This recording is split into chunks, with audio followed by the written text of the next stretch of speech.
वंदे मातर मित्रों। 1 2 3 4 5 6 ये 1 2 3 4 5 6 ये आज योग सत्र का 27वां दिन है। आइए यौगिक क्रियाओं के जरिए अपने शरीर को ऊर्जावान बनाने का प्रयास हम सभी को करना चाहिए।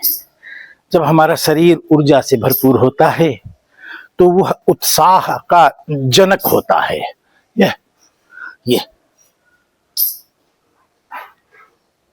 1 2 3 4 5 6 7 8 9 10 1 2 3 4 5 6 7 8 9 10 1 2 3 4 5 6 7 8 9 10 ये यहीं से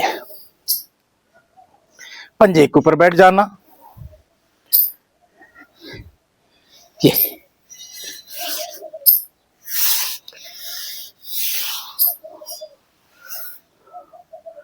भारत माता के सानिध्य में बैठकर स्वयं को यौगिक क्रियाओं के जरिए ऊर्जावान बनाने का प्रयास भारत के प्रत्येक विचारवान व्यक्ति को करना है। क्योंकि विचार प्रवाह और विचार का जन्म बिना यौगिक क्रियाओं को साध्य बनाए संभव नहीं होता। जो लोग ये 1 2 3 4 5 6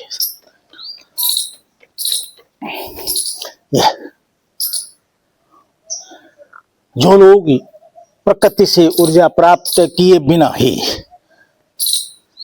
सार्वजनिक जीवन के बारे में विचार करते हैं तो वह प्रारंभ कहीं से भी करें पर वह अंत में राजनीति को ही प्राप्त होते हैं।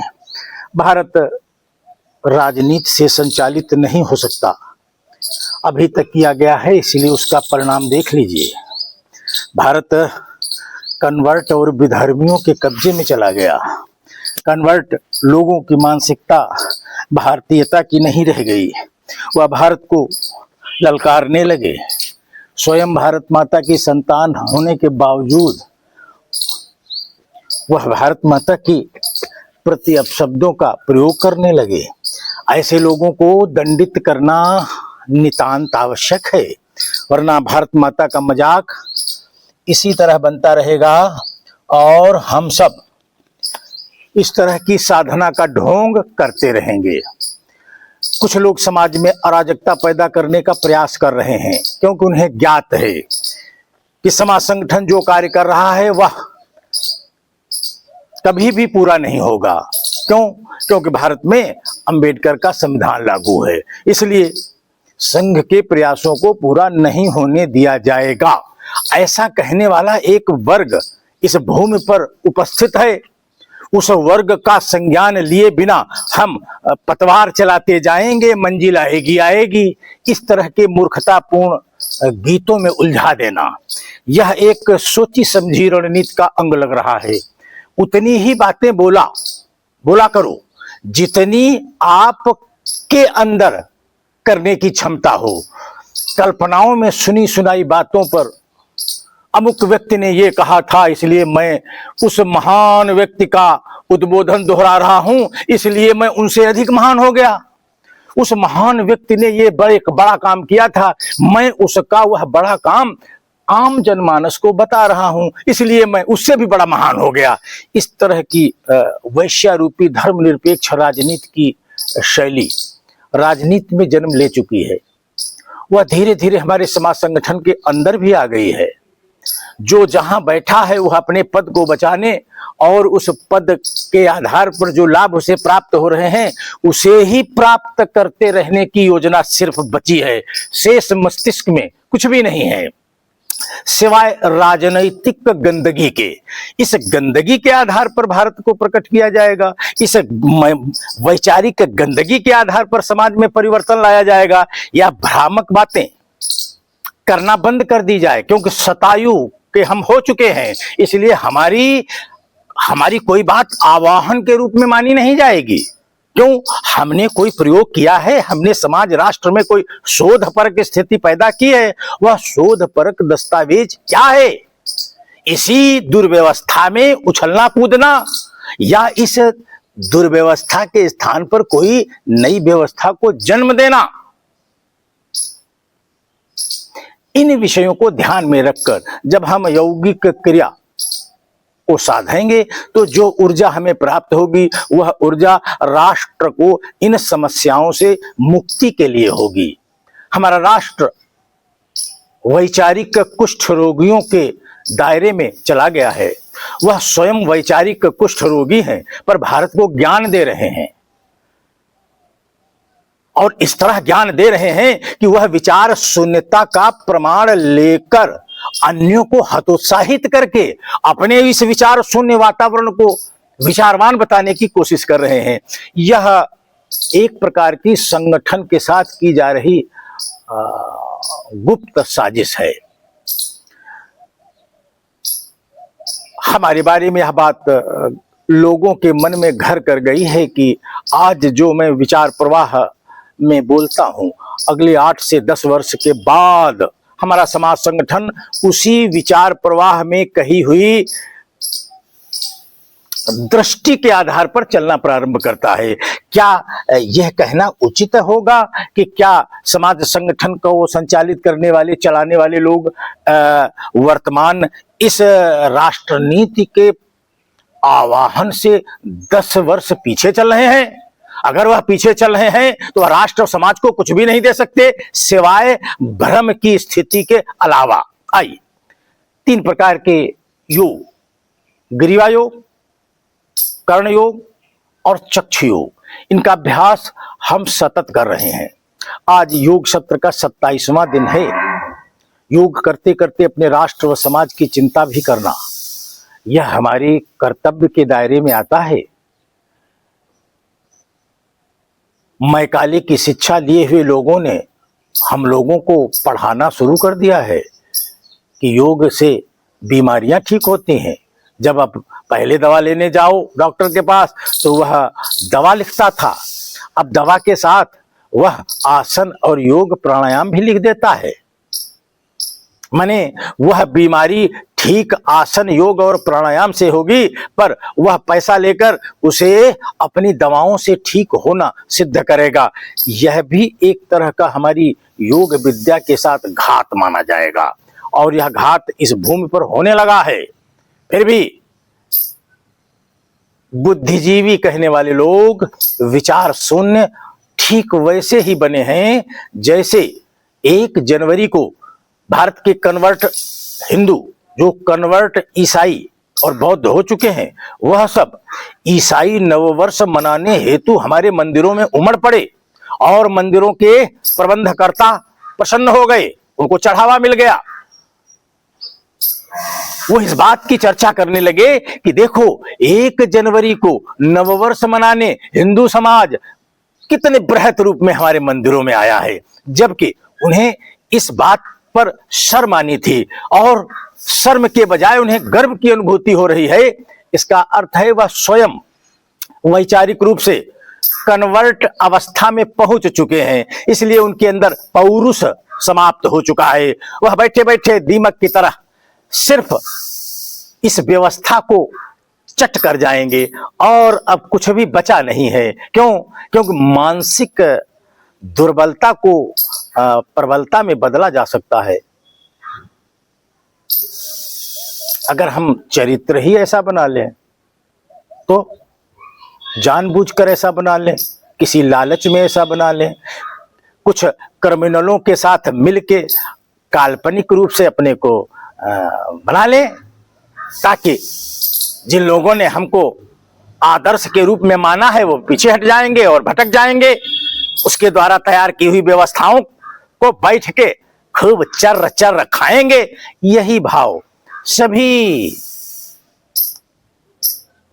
निर्णय लेने वाले लोगों का हो गया है, ऐसा लग रहा है। इसीलिए वह राष्ट्र के साथ, राष्ट्र के लिए निर्णय नहीं ले पा रहे हैं, फिर भी उस बिंदु पर बने हैं।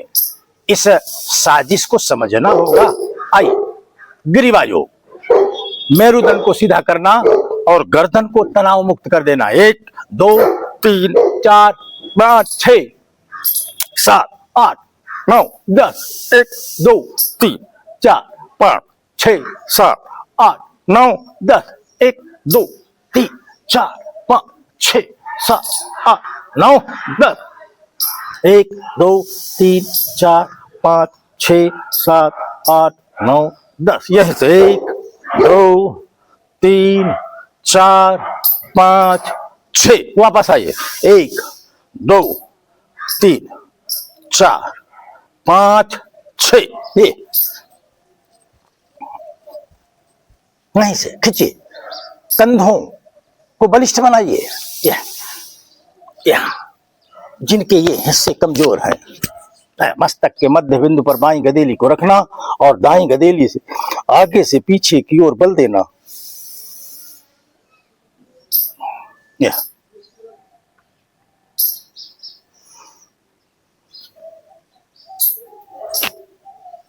ऊपर से नीचे और 1 2 3 4 5 6 7 8 9 10। आइए,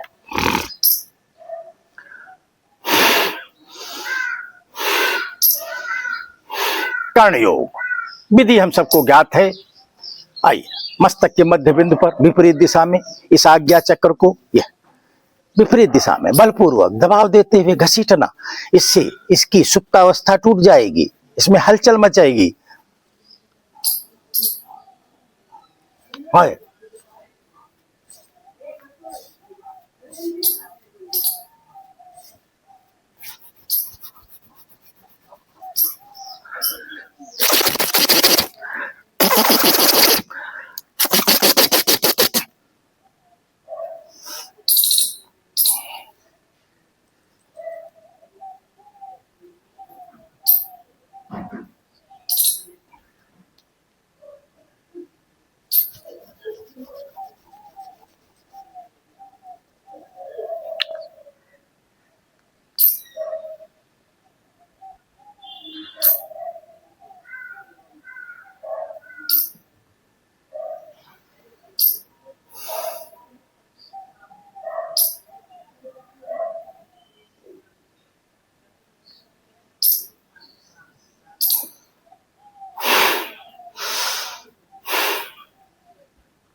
आइए, गदेली को गर्म करना, गर्म गदेली को चेहरे पर रख लेना। गदेली की ऊर्जा चेहरे में प्रवेश कर जाए, इतना अवसर अवश्य देना। आइए, चक्षुयोग, मेरुदंड को सीधी करना, आंख को इस अवस्था तक लाना और रोक लेना। फिर आंख की पुतली 1 2 3 4 5 6 7 8 9 10। 1 2 3 4 5 6 7 8 9 10। 1 2 3 4 5 6 7 8 9 10। 1 2 3 4 5 6 7 8 9 10। 1 2 3 4 5। 1 2 3 4 5। आंख को बंद करना, गदेली को गर्म करना, गर्म गदेली को चेहरे पे रख लेना। ऐसा कहा गया है, चक्षुयोग करने के बाद सीधे वातावरण में आंखें नहीं खोलनी चाहिए। गदेली को आंख के ऊपर रख लेना, अंदर ही आंख को खोल लेना और बड़े ही ममतामयी भाव से चेहरे को स्पर्श करना। अभी शुरुआत है, अनुभव करना कि हमारे चेहरे पर किस तरह का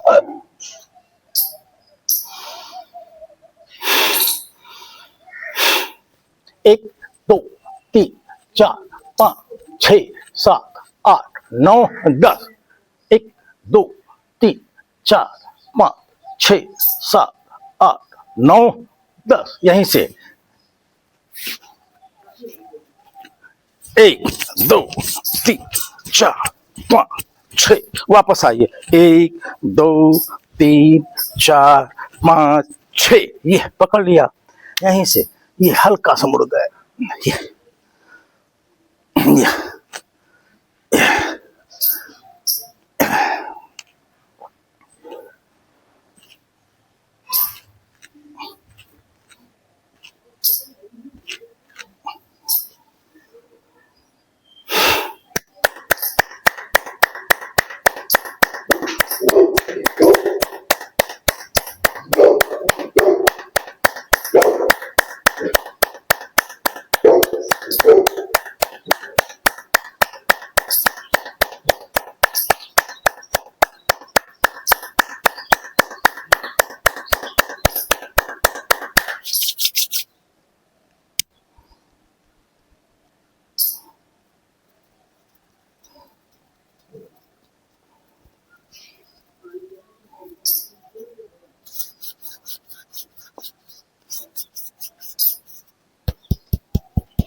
आइए 3 प्रकार के योग हमने कर लिए हैं। अब प्राणायाम की बेला में प्रवेश करेंगे। योग सत्र 27 में आप सभी मित्रों का स्वागत है। हम इन अभ्यास के जरिए योग की शिक्षा नहीं दे रहे हैं, हम इन अभ्यासों को करते हैं स्वयं के ऊपर और मित्रों से आग्रह करते हैं कि वह भी ऐसा ही अभ्यास अपने शरीर के साथ करें। इससे जो ऊर्जा हमें प्राप्त होगी वह हमारे घर परिवार के साथ साथ समाज और राष्ट्र के लिए भी होगी। आइए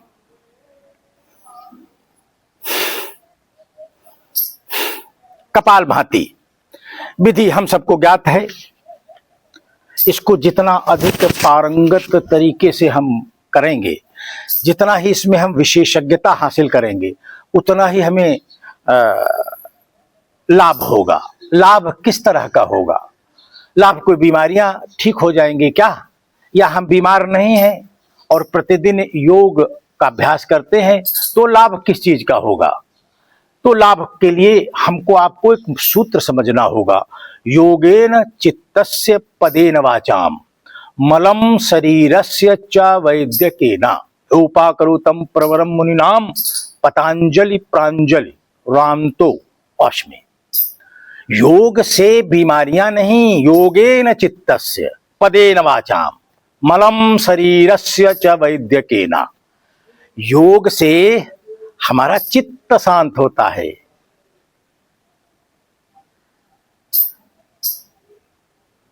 चित्त जिसका शांत है वह विवेकवान व्यक्ति है, वह ही जिम्मेदार व्यक्ति है, असल में वही व्यक्ति है।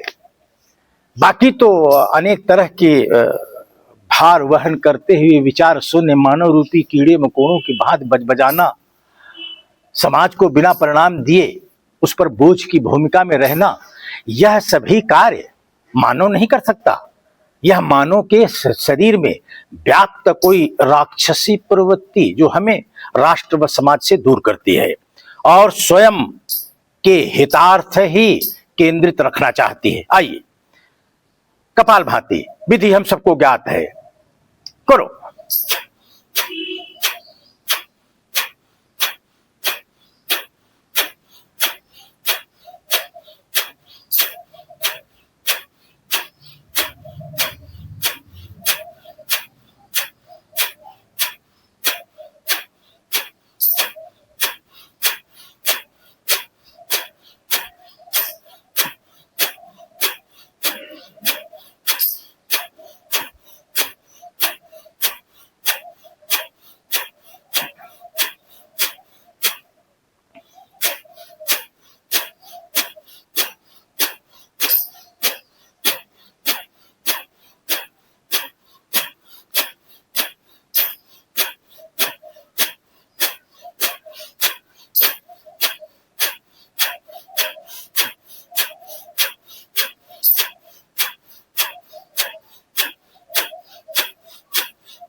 कपालभाति करने के बाद यह नाभि सतर्क अवस्था में आ जाती है। इसे ढीला न करें, बिल्कुल सतर्क अवस्था में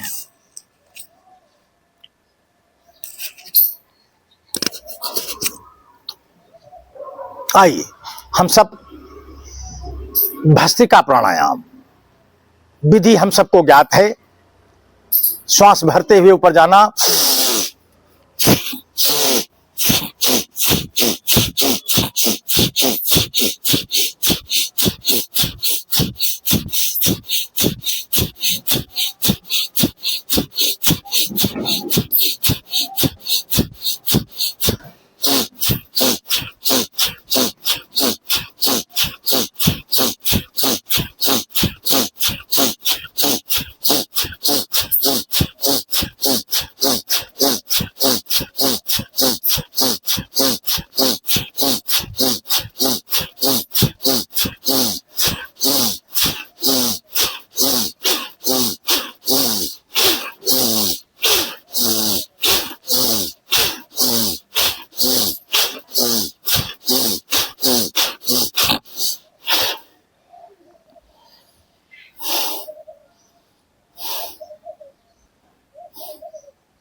गदेली को गर्म करना, गर्म गदेली को चेहरे पे रख लेना, गदेली की ऊर्जा चेहरे में प्रवेश कर जाए इतना अवसर देना। आइए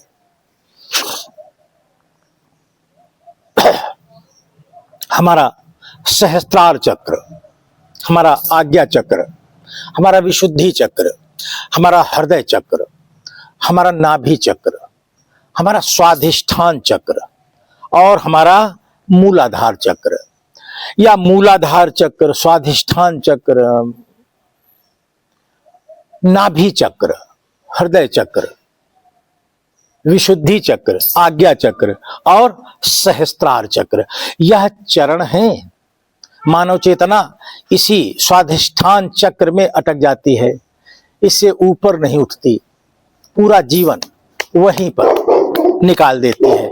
हमें साधना के पथ पर चलकर उस चेतना को स्वाधिष्ठान चक्र से निकालकर हमें नाभि चक्र, हृदय चक्र से होते हुए सहस्त्रार चक्र की ओर उसे प्रवाहमान करना होगा। आइए अनुलोम विलोम विधि हम सबको ज्ञात है।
इड़ा, पिंगला, सुषुम्ना, 3 नाड़ियों का, और सहस्त्रार चक्र, आज्ञा चक्र, विशुद्धि चक्र, हृदय चक्र, नाभि चक्र, स्वाधिष्ठान चक्र और मूलाधार चक्र, इनको अपनी स्मृतियों में लेना।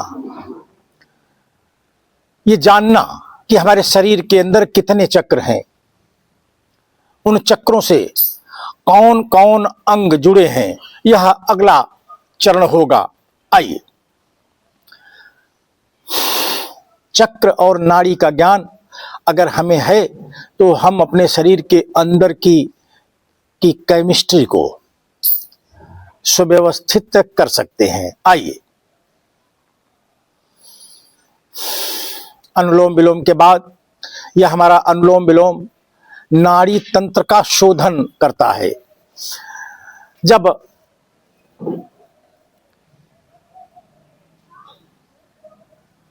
इड़ा और पिंगला सक्रिय अवस्था में होती हैं, तभी सुषुम्ना जागृत होती है, और जब सुषुम्ना जागृत हो जाए तभी प्राणायाम करने का प्रावधान है। इसलिए हम दोनों छिद्रों को, नाक के दोनों छिद्रों को सम बराबर बराबर खोलकर उनसे बराबर बराबर श्वास लेने का अभ्यास करें। जब दोनों नाक से दोनों ओर, बाईं और दाईं ओर, दोनों ओर से बराबर बराबर श्वास लेना और श्वास छोड़ना यह सिद्ध हो जाता है, तभी सुषुम्ना सक्रिय होती है, जो हमें ध्यान की ओर ले जाती है, हमें पूर्णता की ओर ले जाती है। आइए, भ्रामरी प्राणायाम विधि हम सबको ज्ञात है। आइए,